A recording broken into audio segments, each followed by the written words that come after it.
The laughter started the moment she stepped onto the jet bridge. Not the warm kind, the sharp, sneering kind that slices through chatter like broken glass. A cluster of passengers near the boarding door exchanged side glances, their snickers echoing faintly against the metal walls. Is she serious? A man in 2C said loudly, not even bothering to lower his voice. That's the pilot? She looks like she just graduated flight school yesterday, another man added, crossing his arms. Captain Maya Carter kept walking. Tall, crisp uniform immaculate, captain's hat tucked neatly under one arm. Her 4 gold bars gleamed beneath the harsh terminal lights, but the passengers weren't seeing the bars. They were seeing skin, gender, youth, and letting every ugly thought fall right out of their mouths. A woman in the boarding queue leaned toward her husband. I don't feel safe with her flying the plane, she whispered, except it wasn't much of a whisper. You saw the news last week. Airline's hiring anyone now. The husband nodded solemnly, as if she just shared a weather warning. Excuse me, a man in a navy blazer suddenly called toward the gate agent. Can we speak to a real pilot? I want to make sure the flight is in capable hands. Heads turned. Someone chuckled. The sound spread like static. Maya stopped for a fraction of a second. Her jaw tightened, barely. Then she stepped past them with the grace of someone who'd heard worse, and the authority of someone who could ground the plane if she felt like it. But the whispers followed her down the jet bridge like mosquitoes. She doesn't look qualified. Probably a DEI hire. I swear they're turning this airline into a circus. First female pilot I've seen here. Great. We're going to die stylishly. By the time she stepped into the aircraft, half the first-class cabin was already buzzing. The man in 1A, silver hair, designer sunglasses, champagne already in hand, laughed openly. Dom Perignon, 5-star service, and apparently bargain bin pilots, he announced, to a ripple of applause from the few eager to join the mockery. The humiliation wasn't whispered anymore. It was loud, public, performed. And Maya Carter, captain, owner, CEO, said nothing. Not yet. She placed her hat on the cockpit ledge, slid into her seat, and powered up the instruments. Outside, the laughter still simmered. Inside, a storm was building, quiet and exact. The laughter followed Maya down the jet bridge like a bad chorus. Look, she even walks like she's new, someone said, loud enough to be brave because the crowd was with him. Is there a supervisor? Another voice called back at the gate. I need a supervisor right now. My wife has anxiety and we cannot have a student pilot. The gate agent, Elena, kept her professional smile strapped on with invisible steel. Sir, our crew is fully qualified. Don't gaslight me, he snapped, jabbing a finger. I saw her. Don't tell me experience when I can see with my own eyes. Maya didn't look back. Inside the aircraft, the galley's stainless surfaces winked under fluorescent lights. The front cabin vibrated with premium entitlement. Metallic carry-ons, crisp suits, sunglasses that didn't need sun. Row 1 already had opinions reheated and ready to serve. Oh my God, that is the pilot? 1A said, voice dipped in champagne and contempt. I'll be billing the airline if we land late, or if we crash stylishly. Laughter scattered across first class, too eager to stick to someone else's spine. The lead flight attendant, Deirdre, fully composed, lips set, posture perfect, stepped slightly in front of Maya like a quiet shield. Welcome aboard, she said to the cabin at large. We'll be pushing back on time. On time to our funeral, 2C muttered theatrically and earned a few approving snickers. Maya placed her cap on the cockpit ledge, slid into her seat, and started the dance her hands knew by muscle and oath. Battery on, displays alive, flight management system greeting her with green numerals like old friends. Benji Park, her first officer, strapped in beside her. You want me to, he began, voice low, eyes flicking toward the door. No, Maya said. Let them empty their pockets. Out in the cabin, the pockets filled fast. A woman in 5B, cardigan, pearl studs, a tone that had familiarized itself with managers, pressed her call button repeatedly so it chimed like a cheap ringtone. Excuse me, Hello, excuse me. I have concerns about the person flying the plane. Deirdre arrived, polite smile loaded like a safety. What are your concerns, ma'am? I would like to verify years and hours. My husband is an engineer, she added, for no reason at all. We are not guinea pigs. A man across the aisle leaned over for the volley. Exactly. Where's the real captain? The one with gray hair or no hair? I don't care. Just someone who looks like they've had a birthday. More laughter. The kind people do when they want to be seen laughing. From row 4, a teenager lifted his phone and hit record. Yo, viral moment. First time flying, influencer pilot. He zoomed toward the cockpit door like it was a villain's lair. Sir, Deirdre said to 2C, whose voice had become a public utility, please keep your comments down. Safety demonstration is about to begin. 2C threw up his hands, martyr style. I'm only trying to protect everyone. People are scared to speak. I'll be the brave one. Oh, thank God, the travel pillow woman in 3D deadpanned. A hero. He ignored her. He stood. Deirdre blocked the aisle with an inch of her presence. Seat, please. I want to address the cabin, 2C said, very pleased with the sound of his own idea. If you are uncomfortable with this pilot, I propose we collectively request an experienced captain with actual credentials. Like a real one, 1A said, swirling his flute. Or at least a man. The words fell like ironware, heavy, intentional. It got louder. Diversity first, safety later, 7F said, snorting. Maybe she can multitask makeup and landing, someone added. Deirdre didn't flinch. Sir, she said, to 2C and to the storm, sit. 2C glanced at the people who had just promoted him from passenger to spokesman. He liked the promotion. I'm not sitting until... Sit, Deirdre said again, not louder but lower. Something in the quiet of it suggested consequences. He sank back down, rolling his eyes toward an invisible jury. At the gate, Elena appeared in the doorway. Behind her, a duty manager in a navy vest, the kind of person who knows how to use words like policy and denied boarding without blinking. They conferred with Deirdre in that hush that lives 2 inches beneath the audible spectrum. Keep the boarding door open for now. If this escalates, we deplane the disruptive parties. Define disruptive, 1A called, clearly unwilling to be out of the conversation. Are opinions disruptive now? Yours are, 3D said, loud, stale, and overpriced. Snickers, this time from a different quarter of the cabin. A line was beginning to move. It made the loud ones louder. The duty manager stepped forward. Folks, he said, voice practiced for fires he didn't start. We'll be pushing back once the cockpit is ready. Our captain is fully qualified. Prove it, 2C said, already filming again, lens like a small accusation. Say the hours. Say them. I want to hear the number. The duty manager tried to step aside. The man pivoted his phone to block, catching Deirdre on camera. This is going on my channel, he announced. We're being forced to fly with a trainee.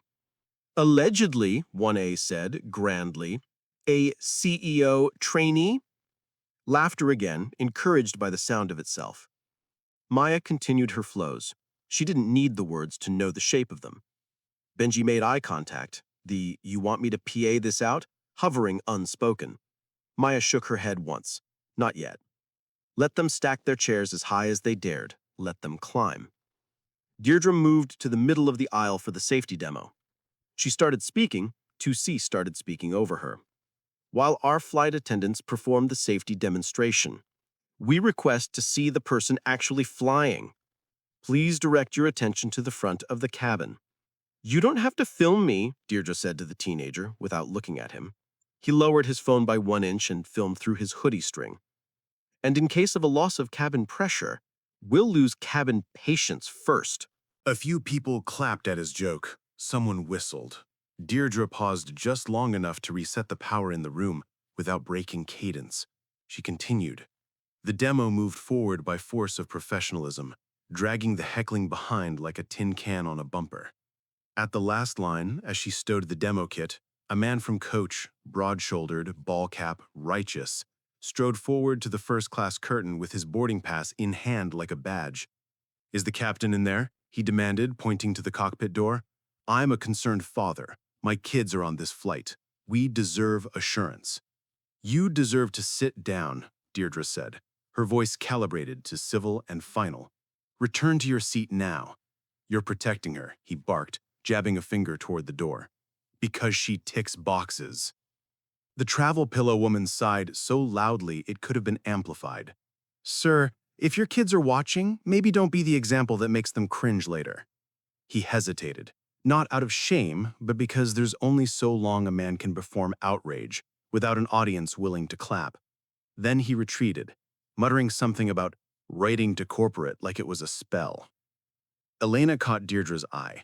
Close the door, she mouthed. Deirdre shook her head minutely. If the door closed now, the story would harden into whatever the loud ones had already written. The duty manager tried again. Ladies and gentlemen, he said over the hum, if you're uncomfortable flying today, we're happy to rebook you, but continued disruptive behavior can result in removal. Remove me and I'll sue, 1A said, grinning like litigation was a sport. Remove him, someone in row 9 said. Please. A child near 10C asked his mother, loudly, why are they being mean? The mother shushed him with a sorry smile, eyes tired. Because some adults fail quizzes life gives to toddlers, 3D murmured. The call lights glowed like impatient stars. The cabin was a soundstage now, and the antagonists had found their light. 2C stood again, slow this time, eyes on Deirdre's posture. He ducked around her with a quick sidestep and took half a step toward the cockpit. That was the line. Deirdre's hand lifted, open palm, traffic cop calm. Sit, she said, last chance soft. This is your last warning. Tampering with or interfering with crew is a federal offense. He laughed, but it misfired. Oh, please, I pay your salary. You pay for transportation. You don't pay to be the main character. Someone laughed. The good kind. It broke tension in a direction that didn't favor him. He hesitated. Then he sat. He wanted more audience than he had. The duty manager took Elena aside. If he stands again, he's off, he whispered. Elena nodded. Copy. Benji glanced at Maya again. Captain? Maya checked the last green on her panel. Everything was ready but the silence.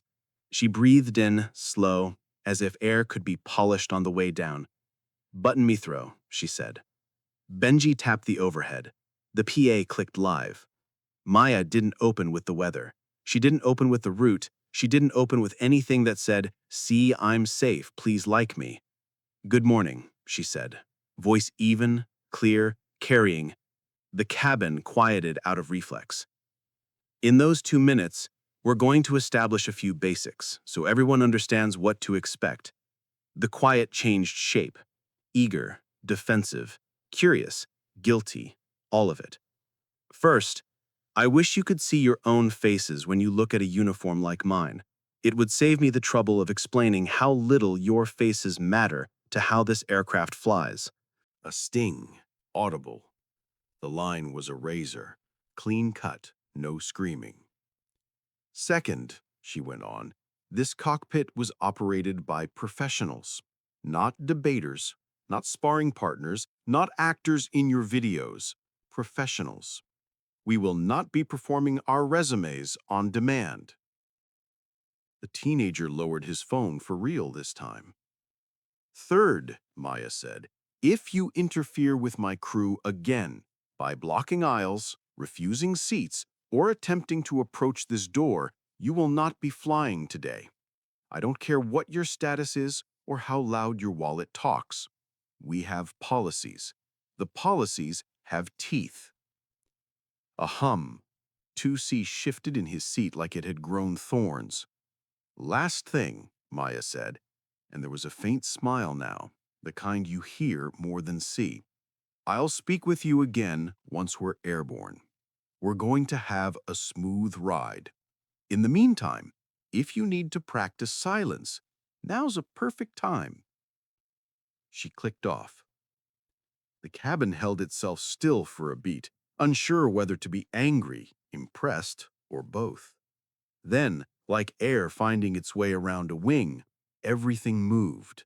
Bags slid in. Seatbelts clicked. Even 1A stared at the champagne bubbles with unusual interest, as if tiny physics could absolve him. "Doors to automatic," Deirdre said to her team, voice steady. "Cross-check." Elena gave the duty manager a small nod. "We might make it." He nodded back. "For now." The aircraft pushed back. The world outside turned from windows into frames.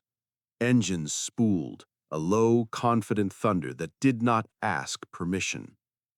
2C kept his mouth pinned shut like a child trying not to cough in class. The teenager texted someone, "She just cooked us, dead." Taxi, hold short, clearance. A pause at the runway threshold, the long inhale before power. Maya set the thrust with a smooth, unhurried hand. The aircraft leapt like it had been waiting to prove something. V1, rotate. The nose rose. The ground softened. Sky opened. In the climb, a light dinged. 1A's call button. Deirdre didn't acknowledge it.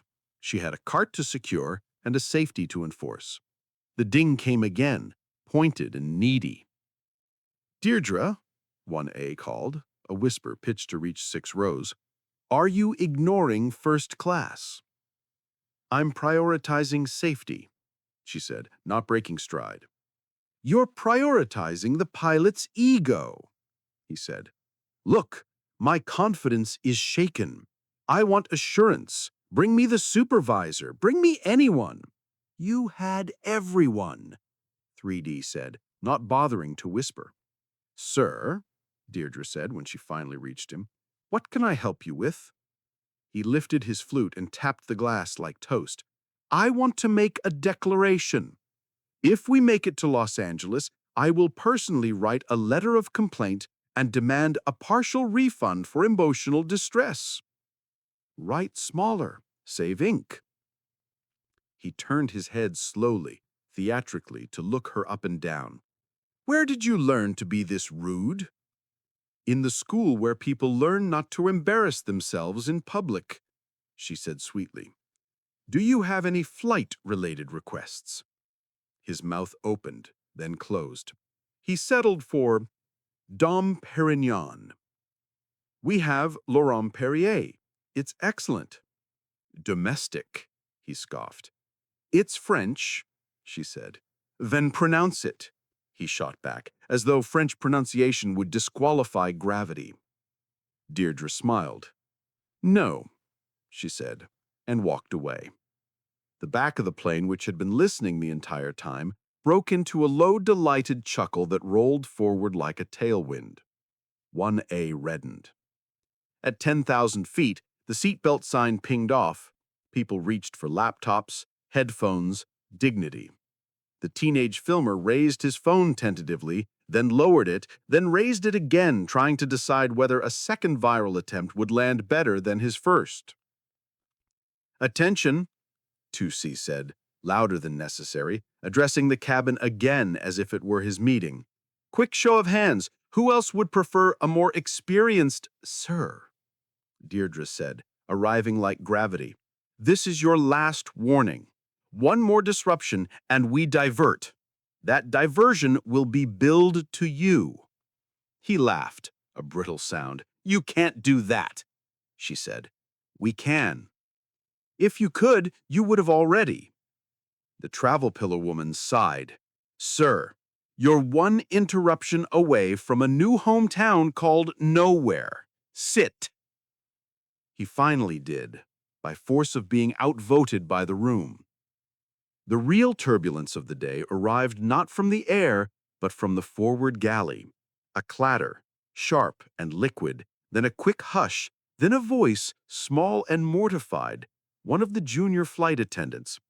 "I'm so sorry," she said to someone unseen. 1A leaned into the aisle to assess the accident. "Of course," he said loud enough. "Chaos up front, chaos in the cockpit." Deirdre appeared with towels, efficient, calming. "It's seltzer," she said, as if that small fact might stop narratives from writing themselves. "It's symbolism," He enjoyed himself again. Spilling. Unprepared. You people aren't ready for this level. Sir, Deirdre warned.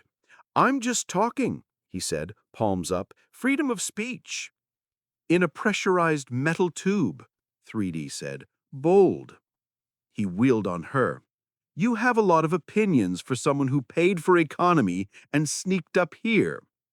I paid for my brain, and unlike you, I'm using it. The chuckle wasn't laughter now, it was relief with teeth. The interphone chimed. Deirdre ducked into the galley to answer. Yes, Captain. Maya's voice came through, low enough not to carry beyond that space. How's our cabin? Deirdre looked at the curtain, then back. Contained, she said, truthfully enough, but simmering. Copy. We'll hit some light chop in 3. Secure early. I'll speak again once we're through it. Understood. Deirdre turned and saw 2C stand up again, sneaking his way into the aisle with the stealth of a marching band. He lifted his phone high, selfie-facing, recording. Update, he declared to his invisible audience. Captain refuses to show credentials. We are at 10,000 feet with the trainee in control. If anything happens, sit down, Deirdre said, moving faster now. He pivoted, trying to angle the cockpit door into frame. Look at this. Closed door. No transparency. That was it. Sir, Deirdre said, voice turned to iron wrapped in velvet, return to your seat right now or you're done flying today. He smirked. A last gamble. Try me. The duty manager, who had remained in the jump seat for exactly this moment, unbuckled. I will, he said, stepping into the aisle. Passenger in 2C, you are in violation of federal law. You'll be removed at the next airport. An explosion of reactions. What? Finally? Good. You can't. Do it. The aircraft kissed a patch of chop, just enough to wobble pride. 2C grabbed the headrest and glared. This is discrimination. Against what? 3D said. Common sense? He flailed for allies. 1A looked away, suddenly busy with his phone. 5B pretended to read. The ball-cap dad in coach watched the spectacle with the detached fascination of a man who realized he might be on the wrong side of history and wasn't ready to admit it. Sir, the duty manager repeated, sit down and comply, or we divert and you exit with authorities. The man sat. It wasn't dignified. It was gravity. Silence followed, real this time. Deirdre held it like a musician holds a sustained pedal. The plane smoothed. The chop passed. Somewhere in the back, a baby sighed. The sound oddly hopeful. The PA chimed. The cabin held its breath, ready to be told what it was. Maya's voice returned, that same calm blade. Ladies and gentlemen, we'll have a very smooth ride for the next hour. My team is about to begin service. Take a moment to check your words like you check your seatbelts. Secure them. Courtesy is not optional on this flight. A few people laughed, startled, more exhaled. Phones sunk. Shoulders dropped. Pride crouched in the overhead and tried to sleep. 1A stared at his reflection in the black window and saw something he didn't like. A man who had auditioned for villain and gotten the part. He lifted his call button again, but didn't press it. He let it hover like a thought. Maya clicked off the PA and stared through the glass at the line of the horizon, straight and sure. Benji smiled sideways, the grin of a man watching a violinist tune a chainsaw. Ballsy, Captain, she said. Necessary. He nodded. What about the reveal? Maya's eyes stayed forward. They haven't earned it yet. The cabin didn't know what was coming. The louder ones thought they did. They always did. They were about to learn. Service began like a ceasefire, uneasy, conditional, one incident away from smoke. Deirdre rolled the cart forward with Leela, the junior flight attendant who still apologized to coffee cups when they clinked too loudly. Their smiles were professional, unbendable. The cabin's temperature wasn't on any display, but you could feel it. Expensive oxygen, petty heat. 1A raised 2 fingers with the flair of a man summoning a violinist. Finally, let's fix the basics. Champagne. and a supervisor, and a written assurance the pilot has flown something larger than a lawnmower. Laurent Perrier, sir, Deirdre said evenly, and my supervisor is unavailable while supervising. Put her on the phone with me, he said, like he owned a phone that worked in the stratosphere. Deirdre didn't even glance at the handset. Would you like nuts? He blinked, offended by the size of the question.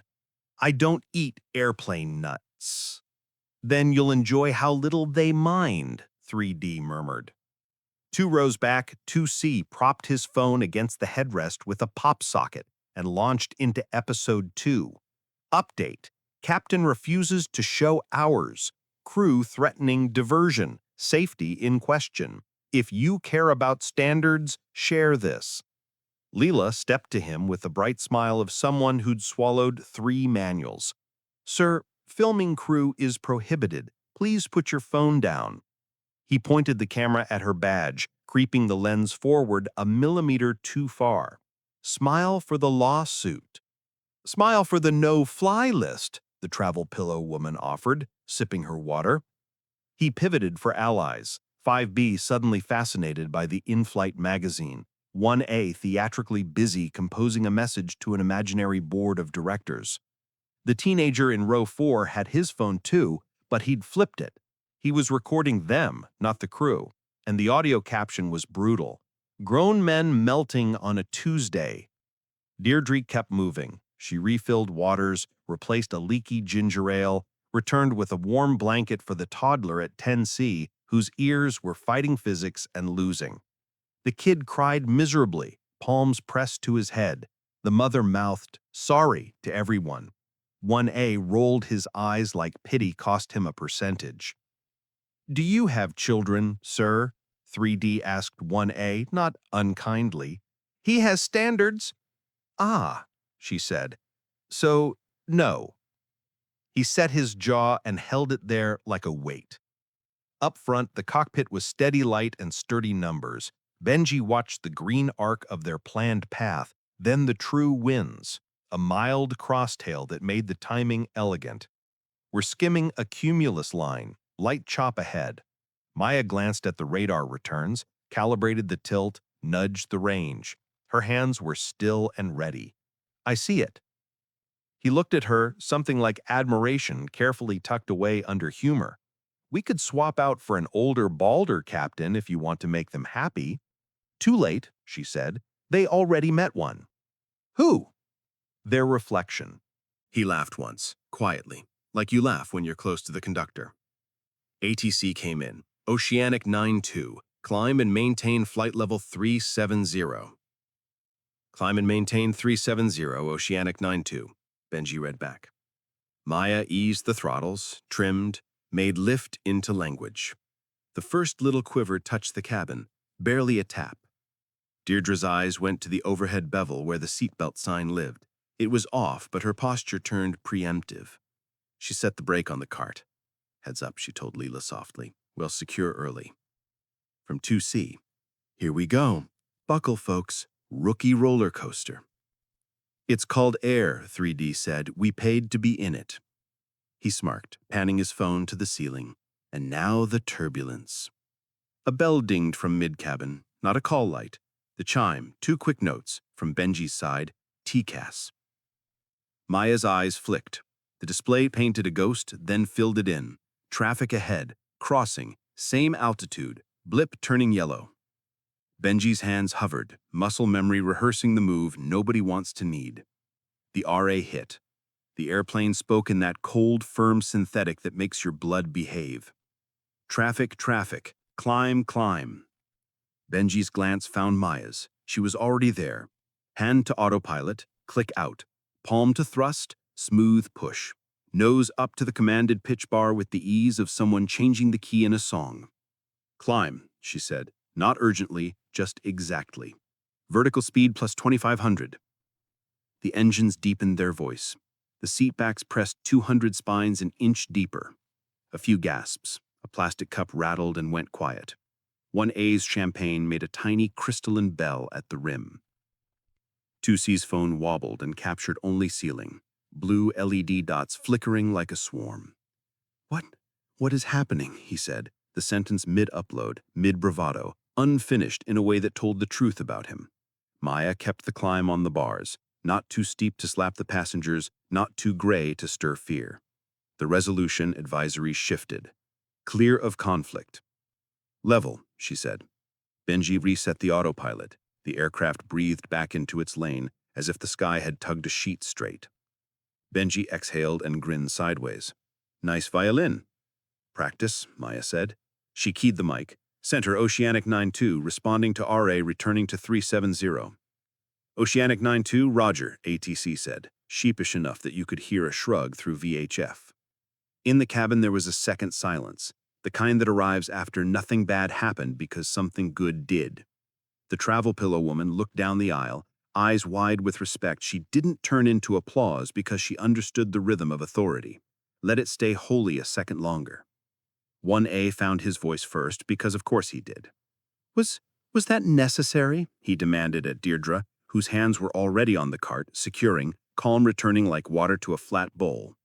Sir, please remain seated. We'll resume service shortly. 2C tried to retroactively narrate courage. He held his phone up again, but his voice arrived 2 octaves low. Minor turbulence. The pilot is making adjustments, hopefully. We're watching closely. The teenager in row 4 didn't bother to hide his grin. His video had a new caption now. Captain handled the TCAS like a boss. Meanwhile, row 2's main character arc is collapsing. Little hearts and laughing reacts glittered as the plane moved through a patch of sun. Wi-Fi wobbled alive. 2C's upload pushed through. Comments pounced. At Fly Right Dad. Bro, you tried to get a woman kicked off her own job? L plus lawsuit. At Jumpseat Jess. That was a textbook RA. Sit down and eat your pretzels. At Aviation Nerd. You filmed crew equals instant clown. At Jules from 3D. Is this you? His face colored. He switched to airplane mode like it might turn off consequences. The toddler at 10C finally stopped crying, gulping air in little hiccups. Leela knelt and showed him how to pop his ears with a sip and a swallow. The mom mouthed, "Thank you again," and Leela whispered, "You're okay," like she was telling the plane the same thing. A ding from row 1 again. 1A couldn't leave the stage alone. He pressed and pressed until the call chimes sounded like an overcooked microwave. Deirdre approached. Yes, sir. He lifted his champagne flute with the elegance of a threat. Here's what's going to happen, he said to her, to the curtain, to the concept of service. Upon landing, I will be met by someone from corporate.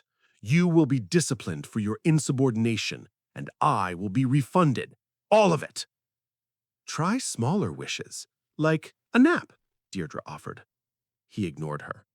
And I would like access to the cockpit audio under the freedom of things you don't understand? We don't do that, Deirdre said pleasantly. He leaned closer. Too close. Listen to me. Step back, Deirdre said. Quiet. The kind of quiet that contains fences. He didn't. His fingers tapped the bulkhead beside her shoulder, not touching her, touching the air around her like ownership. The duty manager, still jump-seated for the forward cabin after takeoff, unbuckled again. Sir, he said, posture squared, voice devoid of theater, you are inches away from interference with crew. This is the last time I will warn you. 1A flicked his eyes to the aisle, measuring allies. The numbers didn't add up anymore. Even 5B looked away. Even the ball-capped dad had found humility somewhere above Ohio. 1A stepped back, but not gracefully. Fine, he said, and knocked his elbow into the champagne. The flute tipped. Gravity did what gravity does. The cold gold fizz cascaded down his shirt. The sound that came from the back wasn't laughter. It was a communal inhale, the joy you experience when a character arc writes itself. Then, yes, a little laughter, because sometimes the universe gives you a punchline. 1A froze, wet and sparkling. Deirdre handed him a towel with the immaculate courtesy she gave to queens and kindergartners. Blot, don't rub, she advised. then turned away before the cabin could read anything on her face that a supervisor might. He dabbed and seethed. His phone chimed with a Wi-Fi connection. He opened email and hammered out a subject line. Urgent, incompetent pilot, demand action. In the to field, he typed CEO at and the airline's name, like a toddler addressing a letter to Santa. A bounce back landed immediately. Delivery failure. The second bounce back came with helpful text. This mailbox does not exist. He switched tactics and composed a review in notes, crafting phrases like emotional damage and I know my rights for later pasting. Survival for men like him often looked like writing to nobody. At the curtain, a different passenger appeared. Late 30s, clean button down, eyes steady. He flashed a badge to the duty manager so discreetly that only Deirdre and the curtain saw it. Off-duty federal LEO. If you need me, I'm here, he murmured. Thank you, Deirdre said. Relief arrived not as a smile, but as one vertebra relaxing. Mid-cabin, 2C tried one more group stunt. He flicked on AirDrop and blasted a file to every open iPhone. Petition, replace pilot upon landing. The preview tile bloomed on screens around the cabin with the sender name Gregory_2C, married, because AirDrop is a snitch. The travel pillow woman raised her phone high so everyone could see the sender name and then hit decline with theatrical care. One by one, blue bubbles pulsed and disappeared. Decline, decline, decline. A couple of accepts lit up, then canceled when people caught the room's new weather. From coach, a voice. It's 2025 and a grown man is airdropping petitions on a plane. Brother seeks sunlight. Gregory 2C's ears went pink. He switched AirDrop to contacts only, like that would put the genie back in the bottle. The interphone chimed again. Deirdre stepped into the galley. Yes, Captain? How's the temperature? Maya asked. Her voice had that surgical calm you get when you've cut away enough noise to see the artery. Cooling, Deirdre said. One spill, one AirDrop rebellion, one ego with a head injury. Copy, Maya said. We're skirting a build-up line. Light chop in 5, then glass. Secure early. I'll speak after. Roger. She hung up and took one breath. It smelled like coffee and aluminum, and the strawberry lip balm Lila always wore when she was nervous. Deirdre straightened, adjusted her jacket, and stepped out just in time to see 1A try to stand again with a wet shirt and wounded dignity. Seat, she said. He sat. The power of a single syllable when it's earned is a kind of spell. In the cockpit, Maya tuned new center frequency, checked winds aloft, and asked for a 10-degree left to paint a softer path around the cloud growth. Center Oceanic 92, request left 10 and climb to 390. Oceanic 92, left 10 approved, climb and maintain flight level 390. She glanced at Benji. Set 390. Set, he said. The aircraft eased up, nose kissing a cleaner stream. He watched her, then the sky. Are you going to tell them? He asked softly. The title, she said. The plot twist. Not yet. Her eyes were forward, but her sense of the cabin was precise as instrument scan. You don't hand out dessert while they're still throwing food. Copy that, he said, and meant it. The chop arrived on schedule. A few polite raps on the fuselage, a reminder that you were moving through a living thing. The seatbelt sign chimed. Deirdre announced it in a tone that said, I told you so, without saying it. 1A obeyed. 2C obeyed. Obedience looked good on them. It made their shoulders look the right size. The chop passed, like insults pass when they stop being fed. Smooth air expanded around them, blue, forgiving, full of grace no one had earned yet. Maya pressed the PA. Ladies and gentlemen, she said, voice a calm blade again. Thank you for your patience. We've adjusted for some passing weather and have a soft ride ahead. She could have stopped. She didn't. A note about the last half hour, she continued. and the actual oxygen content of the cabin felt like it changed. The airplane spoke to us. We listened. We acted. That's how safety looks from the front. Silence, the kind that learns. In a few minutes, my team will resume service. You will treat them with respect. You will treat each other with respect. If you can't do that, tell me now, and we'll adjust your travel plans today. There was a pause long enough to hear the ventilation breathe. Enjoy the view, she finished, softer now. An invitation, not a dare. It's a good day to be in the sky. She clicked off. There was no applause. This wasn't a movie, but something uncoiled, shoulders lowered, a window shade raised. The baby laughed at nothing. Someone in coach whispered, "She's good." And the cabin took that opinion the way a body takes vitamins. Quietly, usefully. Deirdre unlocked the cart. "Round two," she told Leela, with dignity. Leela smiled. Extra dignity for 3D. Always. They worked the aisle. When they reached 2C, she didn't ask a question. She placed a water on his tray table like a verdict. He stared at it, unable to argue with its transparency. When they reached 1A, he tried to find an opening, any opening, and discovered that his mouth came up empty. Just napkins, he said finally, the frosting gone from his voice. "Here," Deirdre said gently, and handed him an entire stack. He blotted again, a little less angrily, a little more like a man who'd been introduced to gravity for the first time, and believed it. Benji glanced cabinward, as if he could see through aluminum to the room beyond. "They're different," he said. "They're quieter," Maya said. "Quieter is different," he said, "for people like that." She didn't answer. Her eyes tracked a contrail crossing their path 100 miles off, a thin white handwriting on a blue page. In the stillness, she touched the small, worn coin she kept tucked in the side pocket, a token from the first time she rode a jump seat as a teenager, given to her by a gray-haired captain who knew exactly what faces would do when she wore her first set of bars. "When they talk, fly," he'd told her.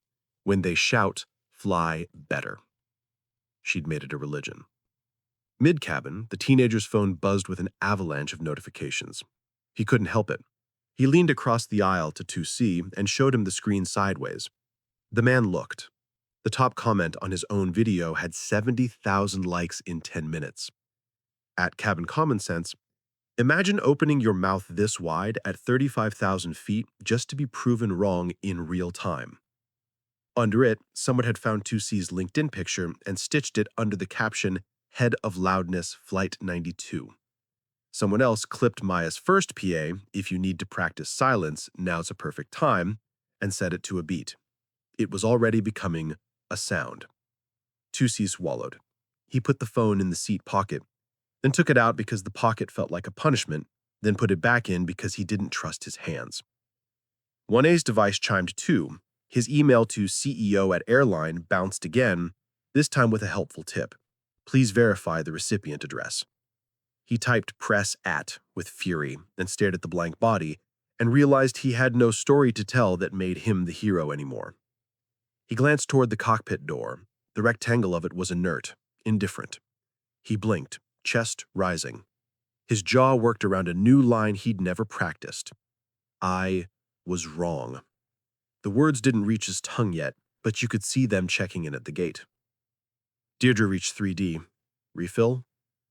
"Please," 3D said, and took the water with the relieved elegance of a woman who'd ordered a room to behave and watched it comply. She caught Deirdre's eye. "You're very, very good at this." "Occupational therapy." "Occupational art," 3D corrected. They smiled. Not the kind that chooses sides, the kind that recognizes soldiers.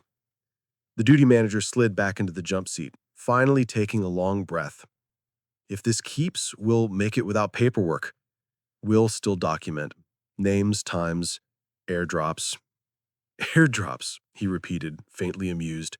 20 years ago, it would have been a cocktail napkin petition. 20 years ago, she'd still have flown the wings off this thing. He nodded. "Yeah." At the window in 7F, Sunlight poured over a man's hands the way a parent pours water over a child's head in a baptism. He looked out at the wing and felt something like apology forming, not to a person he'd insulted, but to a version of himself he didn't want back.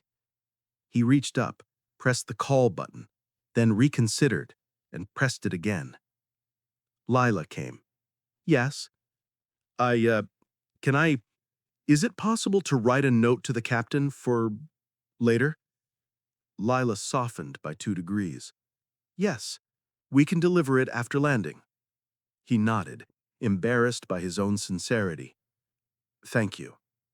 She handed him a blank napkin and a pen. He stared at the canvas of it for a long time before words let him in.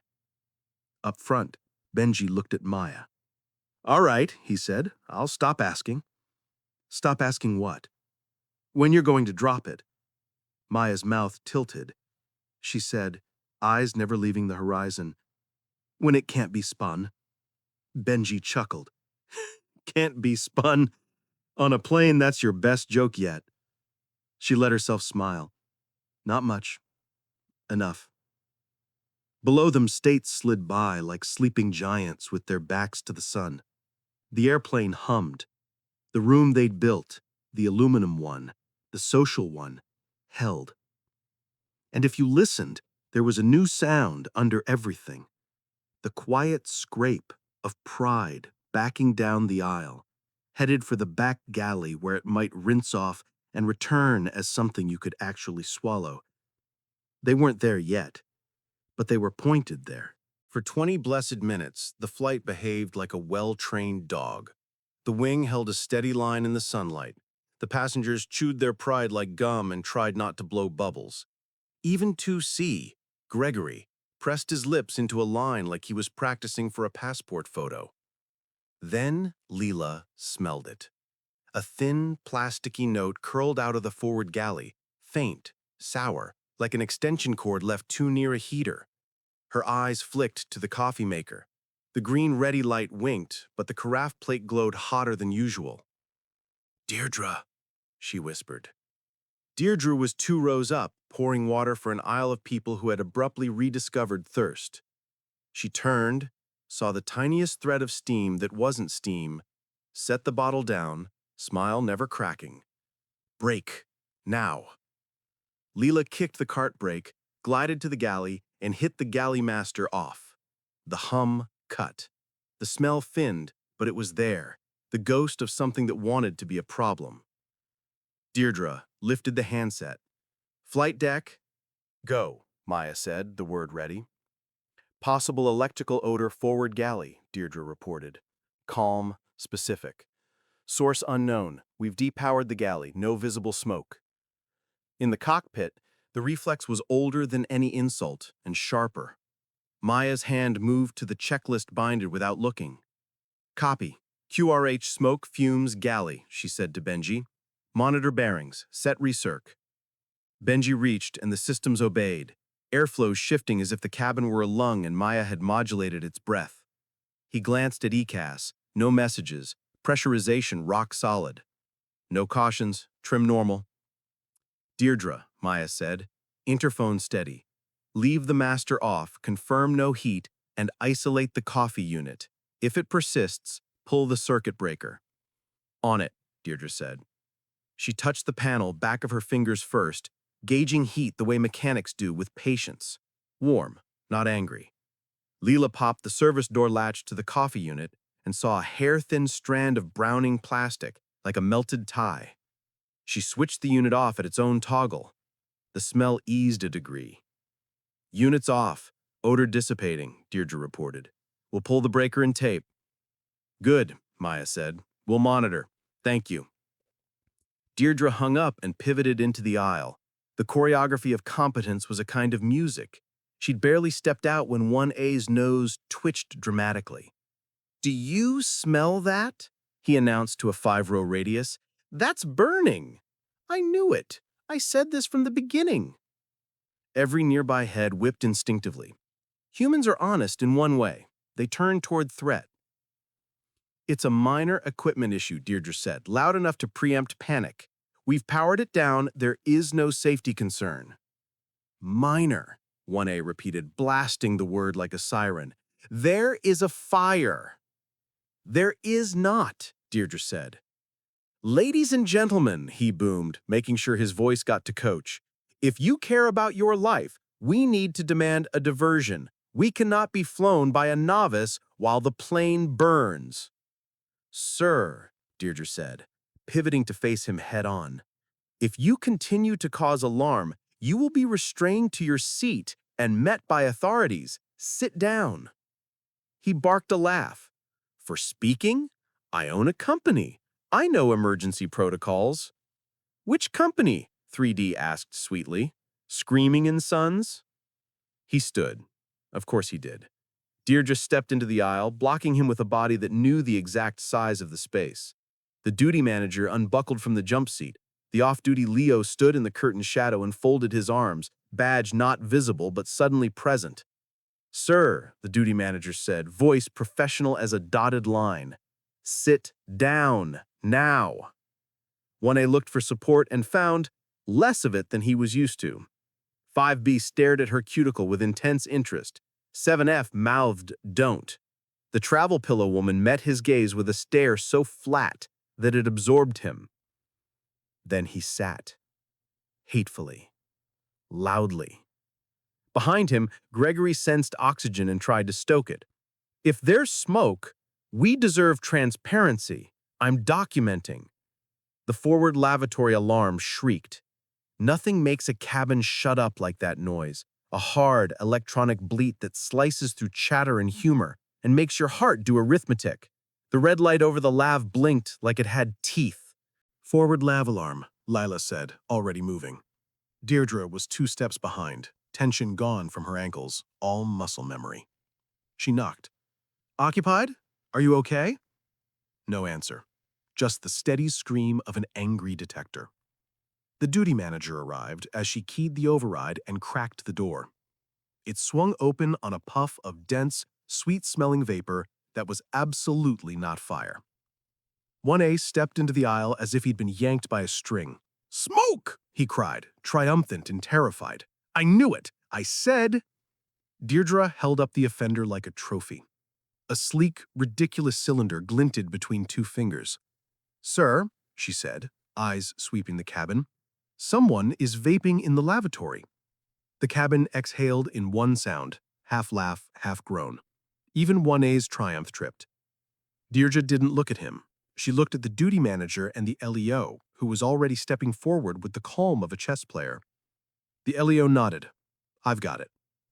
He turned just as the lav's occupant emerged, shirt rumpled, chin stubborn, trying for indignation and landing on sticky. It wasn't 1A, it was Gregory. Of course it was. His face was flushed, whether from vapor or shame was unknowable. I wasn't, he began. The LEO flashed a leather case so tight it barely flashed. Sir, vaping is tampering with a smoke detector. That's a federal offense. You'll remain seated for the rest of the flight. We'll be greeting you with the appropriate welcome committee on arrival. Gregory's mouth worked like a bad subtitle. I have rights. You do. Use them to stay seated. 3D coughed delicately. Use them to stay silent. Scattered laughter. The good kind. The pressure relief kind. Gregory slunk to 2C and fell into the seat so hard his belt closed itself. Someone in coach clapped once, couldn't help it, then slapped a hand over their own mouth. The lav alarm quieted as Lila reset it. The red light stopped blinking. Order returned like a tide that had decided it had gone far enough. Deirdre picked up the interphone. Captain, forward lav vapor alarm. Source, passenger vaping. Lav reset. Galley unit secured. Odor gone. Copy, thank you, Maya said. There was a smile under those syllables. Not the gloating kind. The kind you have when a violin section hits the chord you knew they could hit. Up front, Benji cocked an eyebrow. And the Academy Award for a supporting actor goes to Gregory, row 2. Don't jinx us, Maya said. She scanned. Pressurization, temps, electrical. Everything boring.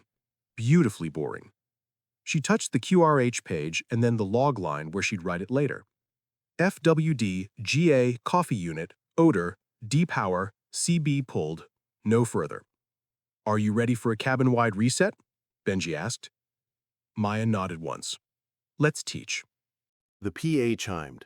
The cabin leaned into the sound like sunflowers. Ladies and gentlemen, Maya said, and there was warmth in it now, earned warmth, not for show. Thanks for your patience. We had a small equipment odor in the forward galley.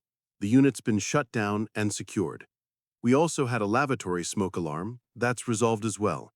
2 quick reminders. Only crew may operate galley equipment. And vaping on board is not only prohibited, it's dangerous. A flutter of glances toward 2C. He shrank by 1 human unit. If at any point there is a real emergency, Maya added, you will hear from me first. Not from rumors, not from a stranger's phone. From me. That landed. A few people nodded, chastened without being shamed. The toddler at 10C giggled at nothing. It was a good sound. Then 1A, resentful of oxygen not carrying his name, tried one last thing. He rose with theatrical slowness, lifted his wet shirt a half-inch as if the dried champagne were a war wound, and cleared his throat. I want to address the aircraft, he declared, projecting to the cheap seats. I believe we deserve to speak to management, real management, before we proceed.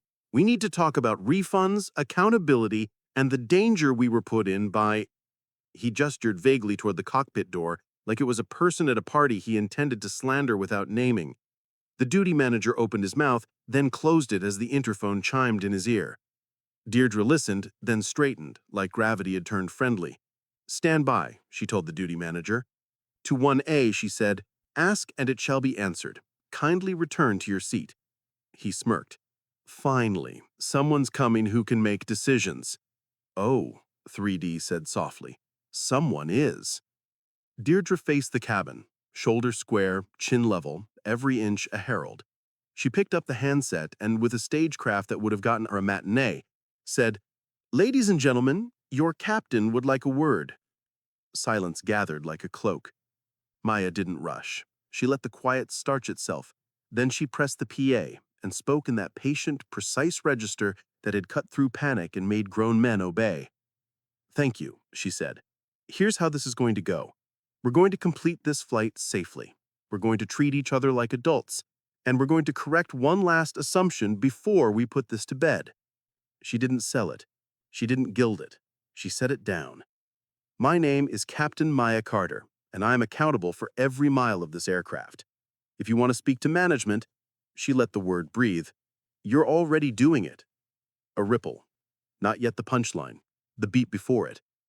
Because in addition to being your captain, I am also the chief executive officer of the airline you're flying with today. The plane didn't so much react as convert. 200 versions of reality pivoted on a hinge and faced the same direction. Gasps. An audible, no way, from Coach. A whispered, oh my God, from someone who was very loud 5 minutes earlier. The teenager in row 4 slapped a hand over his mouth and then slowly pressed record. This time, the frame pointed forward, the caption typing itself across his eyes. Captain just dropped the CEO card. 1A froze like a statue no one had asked for. His mouth was open, a little O that had lost its lines. The wet shirt, the spilled champagne, the certainty. It all looked suddenly like props left on stage after the show. Gregory glanced at his seat back pocket as if it were an exit. It wasn't. He met the travel pillow woman's gaze. There was no gloating in it, which made it worse. Maya let the silence do its work. Then she added, not cruelly, not sweetly, simply. For those of you drafting emails to CEO at addresses that don't exist, you can save the bandwidth. If you have feedback, I'll listen after we land and after my crew finishes their jobs without interference. She didn't slam the door. She placed it on its hinges, closed it gently, and walked away. Thank you for flying with us. Service will resume shortly. Enjoy the view. The PA clicked off. Silence again, but a different species. This one had respect in its DNA. It had the humbled weight of people introduced to their own reflection and choosing maybe to adjust the lighting. Then, sound returned in small, human ways. A cough, a cleared throat, a laugh that wasn't at anyone, seatbelts shifting. The whisper of apology practicing itself in a dozen heads. Deirdre stepped into the aisle, composing her face with the skill of a violinist tuning in a room that had just found pitch. She pushed the cart 1 inch, and the cabin moved for her like the Red Sea. 1A lifted his call button, then put it down, then lifted it, then pressed it with the courage of a man requesting water in a desert he'd created. Deirdre arrived. He looked up at her, and for a second, two, his face did something it hadn't done in years. It asked permission to be smaller. "I would like to apologize," he said, the words brittle but intact. "To you, to the captain." "That's a good start," Deirdre said. "Would you like still or sparkling?" "Still," he said, and it was the first true thing he'd said all morning. At 2C, Gregory stared at the LEO and then at his hands.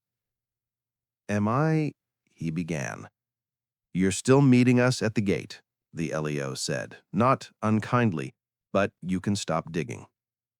Gregory nodded, tiny, like someone learning how to bow. The teenager's phone buzzed with notifications like summer insects. He typed a caption that didn't drag or mock, for once. She didn't yell, she didn't gloat, she just told the truth. That's how you shut up a plane. Up front, Benji made a noise that was almost a laugh and almost a prayer. "You could have been a surgeon," he said. "I am. The patient just happens to be made of aluminum." He looked at her, at the panel humming its devotion, at the white line that was their path, and shook his head with slow wonder. "I keep asking the same dumb question. Why do they always underestimate you?" Maya's eyes stayed on the horizon. "It's cheaper for them, until it isn't." "Until it isn't," he echoed, and raised his checklist like a toast. They flew. The air turned silk. The room they'd built finally felt like a cabin again, not a court. Deirdre and Lila served a line of people who suddenly remembered please and thank you. The toddler at 10C slept like the sky had put a hand on his back. 7F, the man who asked for a pen, folded his napkin note and handed it to Lila with both hands as if he were passing a flag. 3 rows up, 1A sipped water and practiced the mathematics of regret. He squeezed the cup until it crinkled, then he smoothed it open, as if that might work on a life. He pressed the call button once more, gently. Deirdre came. "Yes? Would it be possible to write to her as well?" "I'll be brief." "Brief is good," Deirdre said. He nodded like a student told the rules of a test. Then he stared at the blank napkin long enough to realize there was no emoji for contrition. He wrote anyway. In the cockpit, a handoff came from center. Benji read it back with the confidence of a man sitting 2 feet from competence incarnate. Maya nudged a heading 1 degree for efficiency. Her thumb brushed the worn coin in the side pocket and found it warm. "Top of descent in 40. She nodded. "Prep them." She meant the airplane. The passengers were already on a different path. Benji smiled. "I, CEO." She cut him a look. "On this side of the door, it's Captain." He saluted with 2 fingers to the brow, because even joking has its chain of command. Behind the door, the travel pillow woman closed her eyes and let a small, private smile settle. She'd been ready to wage war all the way to Los Angeles. Instead, she'd watched someone else win without swinging. It's an art, what Maya had done, Not the art of flight. That part she did without thinking. The other one, the art of making arrogance sit. The sky held them. The engine notes softened into the kind of hum that arranges thoughts. Somewhere near the back, laughter rose, low, kind, the aftertaste of fear metabolized into story. Not a mockery of anyone, just the sound people make when they realize the world can be better than the picture in their heads. There'd be more to do. There always is. Apologies to receive, reports to file, a greeting party at the gate with too many badges and just enough patience. But for now, the room had changed. It had been renamed without a vote. Deirdre rolled the cart to the forward galley, tapped the taped-off coffee unit with a knuckle. Not today, she told it.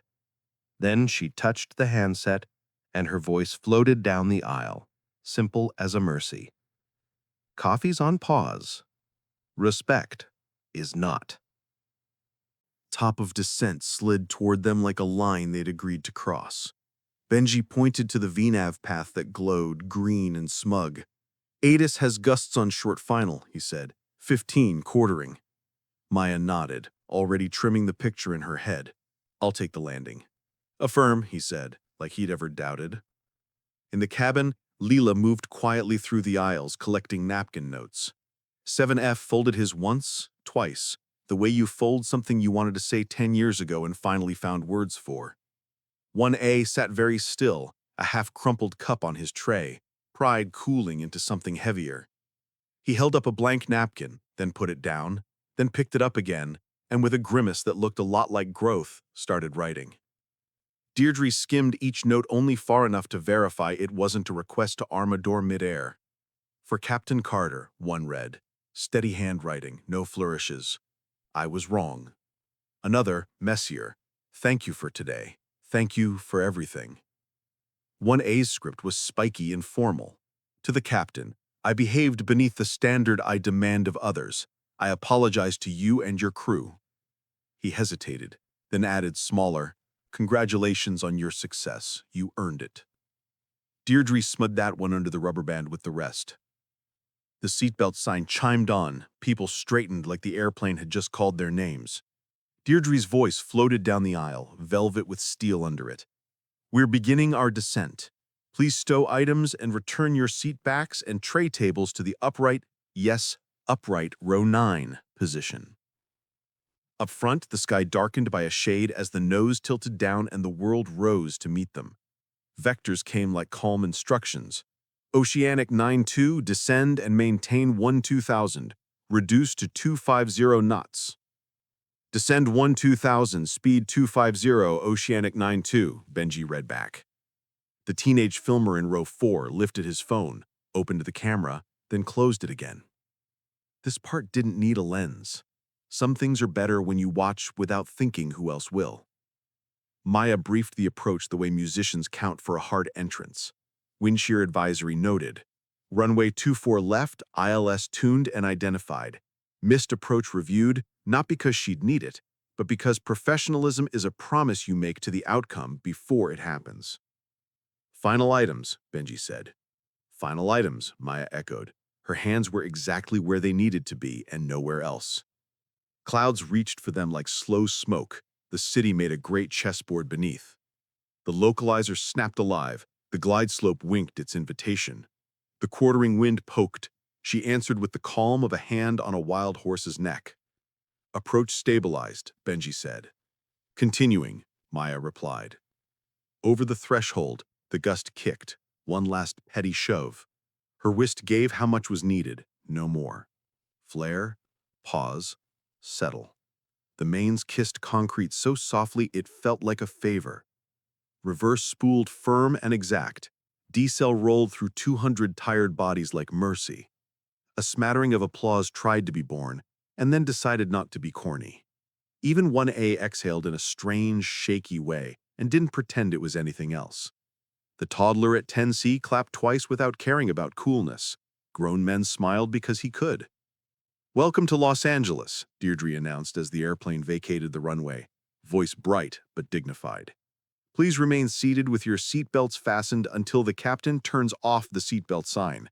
There will be no exceptions, not even for row 2. A few laughs, low, grateful, human.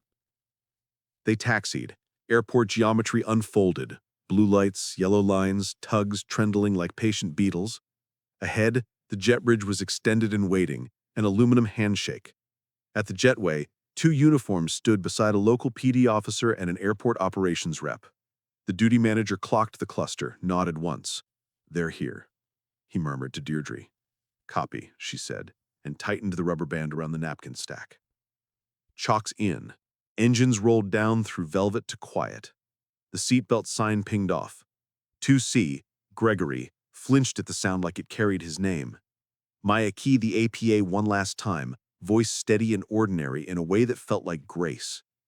"Ladies and gentlemen, welcome again. It's been my privilege to fly you today. My crew will open the door in a moment. For your safety, please do not stand until the aisle is clear. We'll make this smooth." She clicked off. Benji eyed the laminated checklist like it was a hymnal. "Parking checklist complete," he said. Maya rested her hands on her thighs and let the cockpit's quiet wrap around her. Then she picked up the little stack of napkins that Deirdre had slipped through the door crack and read them one by one, without letting it dilate her heartbeat. She didn't linger on 1A's note, but she didn't flick past it either. She slid the stack into her flight bag, not as trophies, but as receipts, proof of purchase for a room reset. Door 1L cracked. Cool terminal air with its mix of coffee, cleaner, and 1,000 different plans rushed in. Deirdre stepped to the threshold and met the waiting officer with a half smile that said, "We did our part, do yours." The officer nodded. The duty manager stood beside him with a clipboard full of words like incident and resolution that had become more boring as the flight went on. Boring was good. "Passenger at 2C, Deirdre said softly. The LEO from 3E slipped his badge into his pocket and stood down.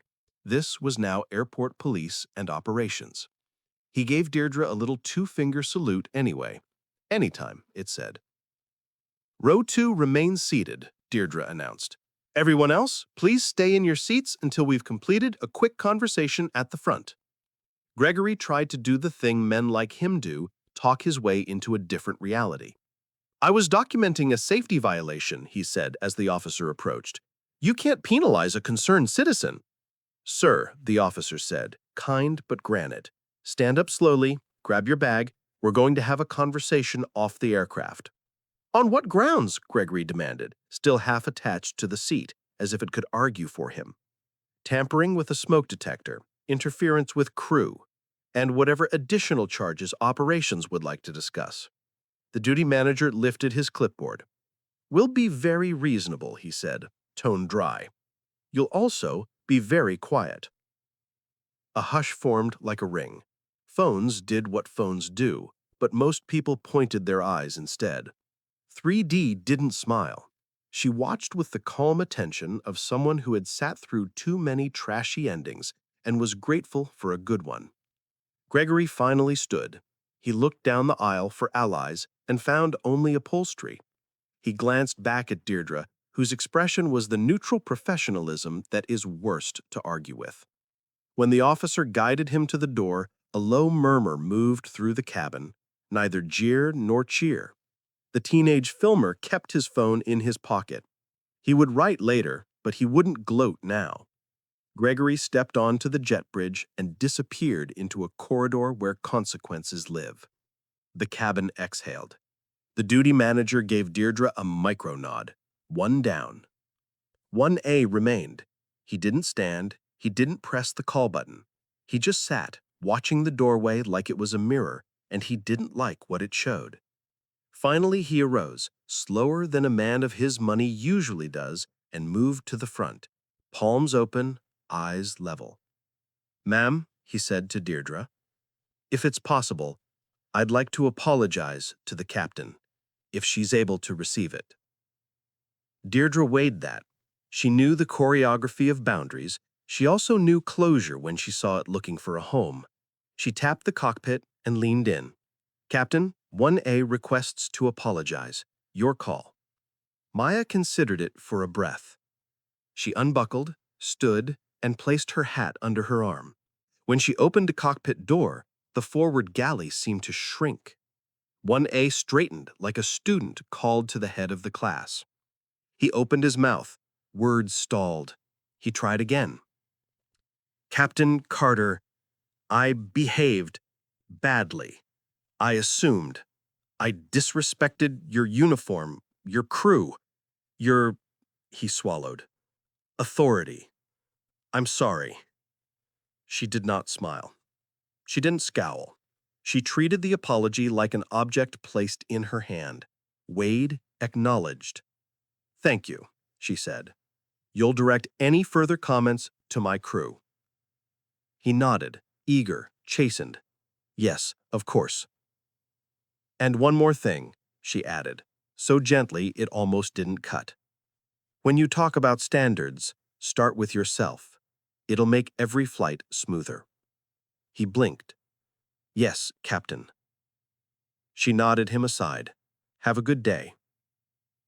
The travel pillow woman watched his face change shape as he took 3 small steps backwards, turned and returned to his seat.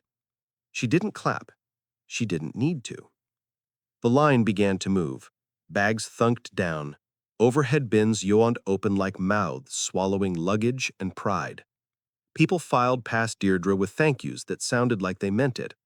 Great crew. Tell the captain thanks. Please tell her she flies like music, 7F said, and handed over a small, folded napkin. Deirdre slid it into the stack without reading. Near the front, a kid in a hoodie paused, eyes wide, fingers worrying a frayed cuff. Captain, he asked, voice barely registered. Can I?